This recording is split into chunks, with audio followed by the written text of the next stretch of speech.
15 seconds. 10, 9, 8, 7, 6, 5, 4, 3, 2, 1. Metallica Radio Network.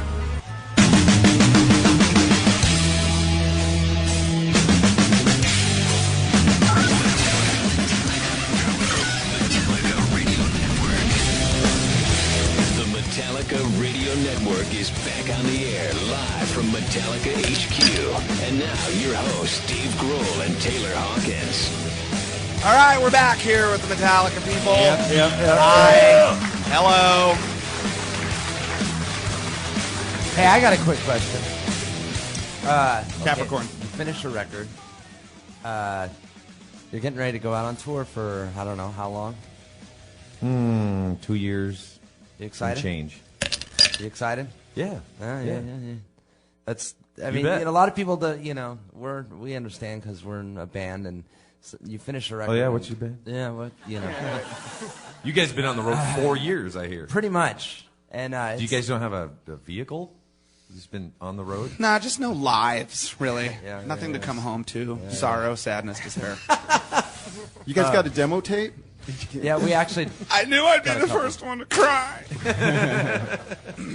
Well, yeah, the road life can take it out of you, but we've got A families. We've got families. Yeah, that too.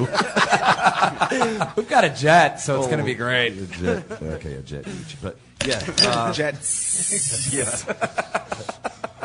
Yeah, we'll race you to the gig, dude. Yeah. No, but we do. We have invested some money back into our physical and mental health on the road, which includes that, and maybe touring, week on, week off, 2 weeks at a time, things like that. Get home, refuel with the family, and then head back out and get the other kind of fuel. It's total investment in the band. It's like you sit there and try to figure out what are you capable of doing these days, and we're actually going to try and tour America week on, week off. Just go away for a week, give everything you have to the shows, then come home and like James says, refuel, hang out with the family, then go on again. Do that. Some people do Nashville style touring where they go away just for the weekend or whatever. That sounds good to me. Yeah, it does. But, I'll take some of that. right. But I don't want to miss out on all the How y'all weekend- doing? We're the Foo Fighters. I don't want to miss. I don't want to miss the weekend. Welcome to the fair. So 27 years into it, you try to just figure out what works for you. And so we're going to try something different this time, and we're going to do 5 months, week on, week off, and see. That sounds like Good a plan. Good plan. Good plan. Okay, I'm going to ask you. I'm going to ask you a question. Yeah. Okay. I usually don't like reading questions, but I'm going to read one to you. Shh, silence.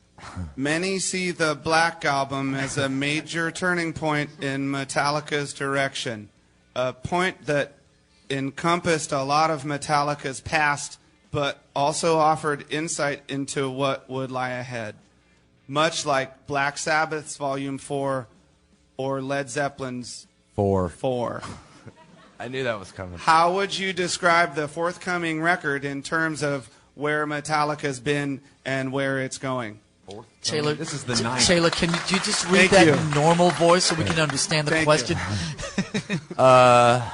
What was the question? We already made our fourth. Well, record, I'll tell right? you, man. I mean, a lot of it's hard not to talk about this new record without talking about the past, because it's obviously a return to things that you guys have built this legacy on, because you guys, I mean, there's in some of the songs I hear like old school Bay Area thrash, speed metal thrash stuff.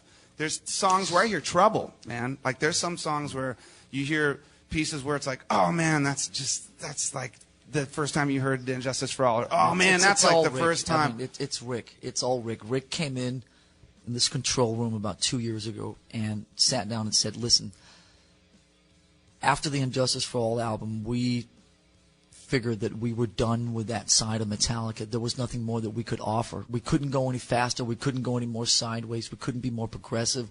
There were more weird.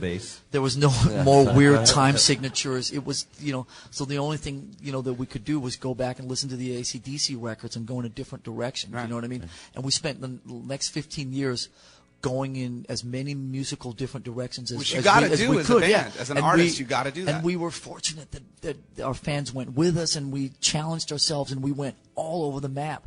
But when Rick came here 2 years ago, he said, don't be afraid of the records that you made in the 80s. Don't be scared of what those, be inspired by them. Go back and listen to the same music that you listened to when you were making those records. Go back and, think about the process, that you were going through when you were making those records. What were you feeling? What were you thinking? What were you doing? Like, it's okay. Those records, I think the four of us and the fans and even our peers and the critics, they put those records, especially Lightning, Puppets and Justice, they were put on such pedestals. It was like these milestones and these groundbreaking records, and it was just, we were so scared of going near those records because if we went near them, we would take something away from them. We would cheapen them. We would belittle them in some way. Right. So we spent 15 years running away from those records, and Rick sat in there one day 2 years ago, said, don't be afraid of your past. Embrace it. Be inspired by it. Be revitalized by your past. Don't sit and listen to all this other stuff that's going on. Listen to what you used to do, and that was a major, major turning point for us. And I think honestly, when you as an artist, you don't want to make any U-turns. You don't want to I don't want to go back there. I've already done that. I want to do something else. I want to do something else. But what you guys have done, I don't think with this album, it's not a U-turn. What I think you guys have done is you've really given an album to your fans that they're gonna dig, man. But it's not about copying the past. It's just about being revitalized. It's not about copying. It's not country fairs in 1986 and let's relive 20 years ago. It's just about you guys did country. I was going to ask you guys did the country fairs. You guys it's about being inspired by the past. The Jägermeister 10 at the Utah State Fair. Coming next year. But it's about being inspired by the past and not being afraid to embrace it. And that's what Rick really made us feel comfortable doing.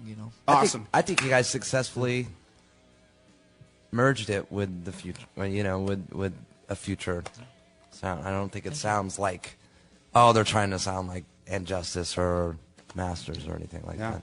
Thank you. All right, let's listen to this song. It's called The Day That Never Comes. It's a Metallica song from their new record, Death Magnetic. Listen now.